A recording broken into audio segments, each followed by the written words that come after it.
Pemirsa, 4 dari 8 tersangka dari kasus dugaan pemerasan dan penerimaan gratifikasi pada Direktorat Jenderal Pembinaan Penempatan Tenaga Kerja Kementerian Ketenagakerjaan resmi ditahan oleh KPK pada Kamis malam. Total uang hasil praktek itu mencapai 53 miliar rupiah.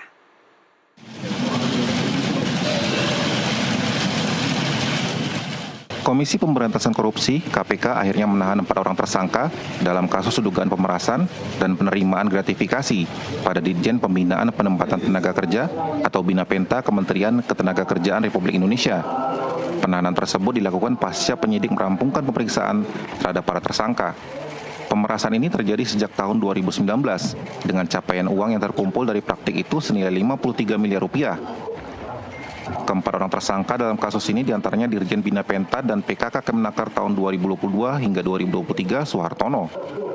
Lalu Dirjen PPTKA 2019 hingga 2024 yang kemudian diangkat sebagai Dirjen BINAPENTA Kemenaker 2024-2025 Haryanto.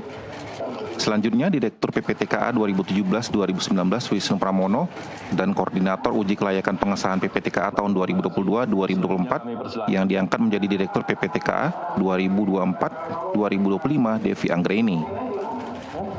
Sebelumnya KPK telah menetapkan 8 orang sebagai tersangka, namun 4 tersangka lainnya belum dilakukan pemanggilan dan penahanan. Keempat tersangka ini juga telah dicekal untuk keluar negeri. Dalam proses penyidikannya, para tersangka ini telah mengembalikan uang hasil dugaan tindak pidana itu ke KPK, sejumlah 5,4 miliar rupiah.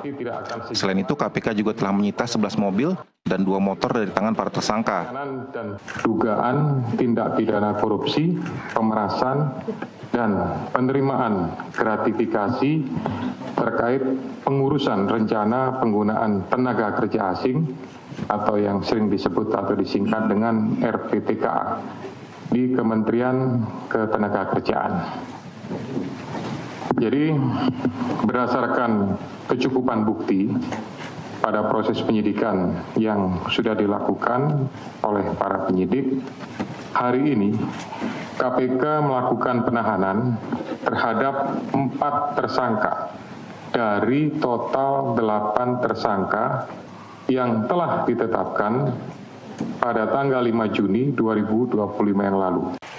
Dalam kelanjutan kasus ini, KPK telah memeriksa staf sus Menteri Ketenagakerjaan era Muhaimin Iskandar, yakni Hanif Dakiri dan Ida Fauzia sebagai saksi. Dari Jakarta, Denny Hardiman, sah jurnalis NTV melaporkan. Mantan Rektor